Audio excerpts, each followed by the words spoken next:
Shalom teman-teman, saya Agustinus.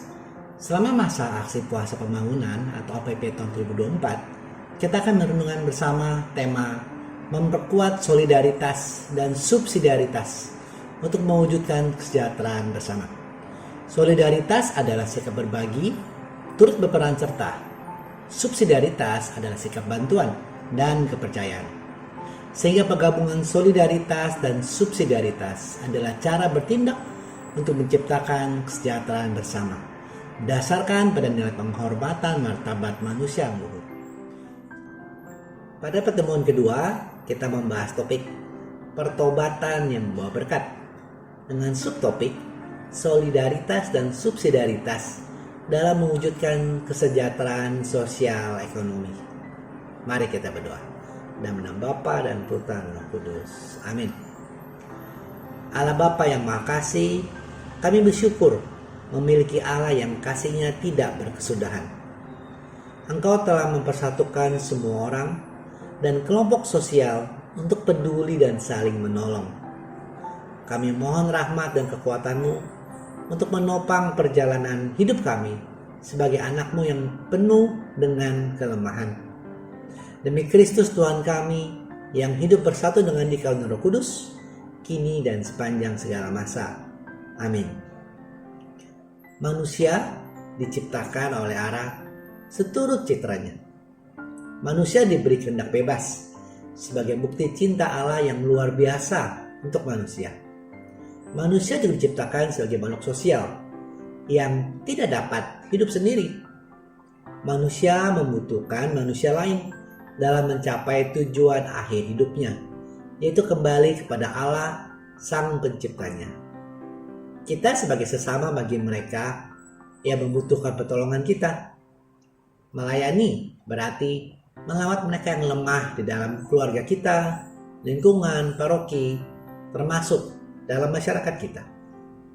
Mari kita membaca ayat kitab suci untuk pertemuan APP kedua ini dari kitab 2 Samuel bab 12 ayat 1 sampai ayat 13.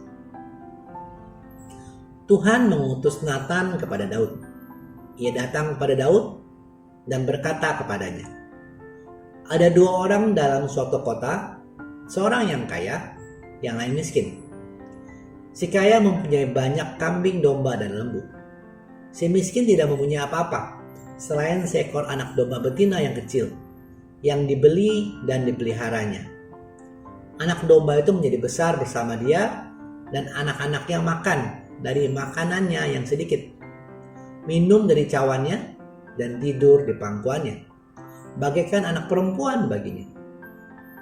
Seorang musafir datang kepada orang kaya itu. Ia merasa sayang mengambil seekor dari kambing dombanya atau lembunya untuk dimasak bagi pengembara yang datang kepadanya itu. Ia lalu mengambil anak domba betina milik si miskin dan memasaknya untuk orang yang datang kepadanya itu. Daud menjadi sangat marah terhadap orang itu dan ia berkata kepada Nathan, "Demi Tuhan yang hidup, orang yang melakukan itu harus mati. Anak domba betina itu harus dibayar gantinya 4 kali lipat karena ia telah melakukan hal itu dan tidak mengenal belas kasihan." Kemudian kata Nathan kepada Daud, "Engkaulah orang itu. Beginilah firman Tuhan Allah Israel. Akulah yang mengurapi engkau menjadi raja atas Israel, dan akulah yang melepaskan engkau dari tangan Saul. Aku telah memberikan sisi rumah tuanmu kepadamu, dan istri-istri tuanmu ke pangkuanmu. Aku telah memberikan kepadamu kaum Israel dan Yehuda. Seandainya itu belum cukup, akan kutambah lagi lebih banyak bagimu. Mengapa engkau menghina Tuhan dengan melakukan apa yang jahat di matanya? Uria, orang Het itu, kau tewaskan dengan pedang.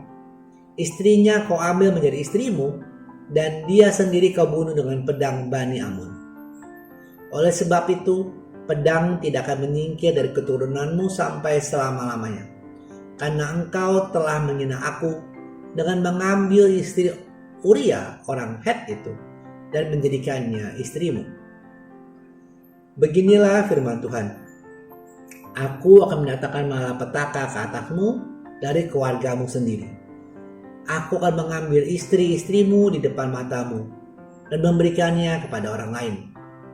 Ia akan tidur dengan istri-istrimu di terang matahari, sebab engkau telah melakukannya sembunyi-sembunyi. Tapi aku akan melakukan hal itu di depan seluruh Israel di terang matahari. Lalu berkatalah Daud kepada Natan, aku sudah berdosa kepada Tuhan. Kata Natan kepada Daud, Tuhan telah menyingkirkan dosamu, engkau tidak akan mati.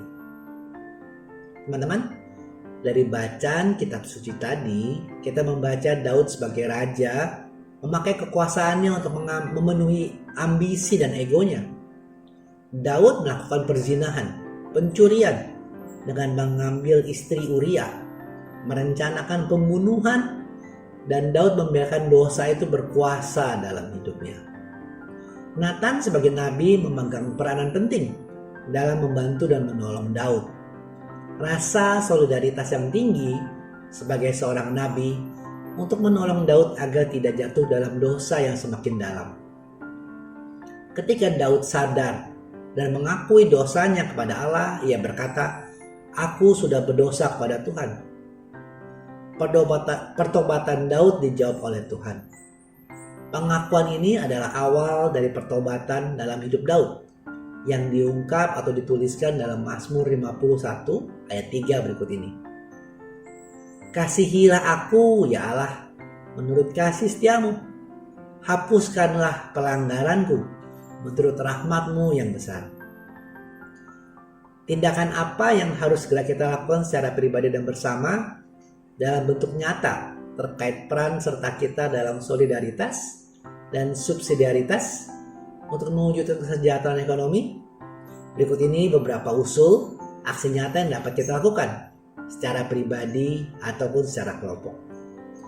Keterlibatan kita dalam aneka bentuk pelayanan gereja yang berarti pertobatan kita untuk semakin menghidupi bahwa hidup kita itu berarti untuk sesama. Kita juga bisa terlibat dalam pelayanan seperti seorang yang memiliki keahlian tata boga, penjahit, perakai bunga, perbengkelan, bisa membantu dalam karya pelayanan sosial, wanita Katolik dan lain-lain. Bagi mereka yang memiliki dana berlebih, dapat bisa berperan sebagai orang tua asuh, meningkatkan pendidikan bagi golongan ekonomi lemah, dan terlibat dalam gerakan ASAK, ayo sekolah, ayo kuliah. Juga bisa terlibat dalam gerakan SABUK, Sentra Bimbingan Usaha Kecil, dan terlibat dalam gerakan ayo kerja, sebagai pengurus ataupun sebagai penyedia lapangan kerja.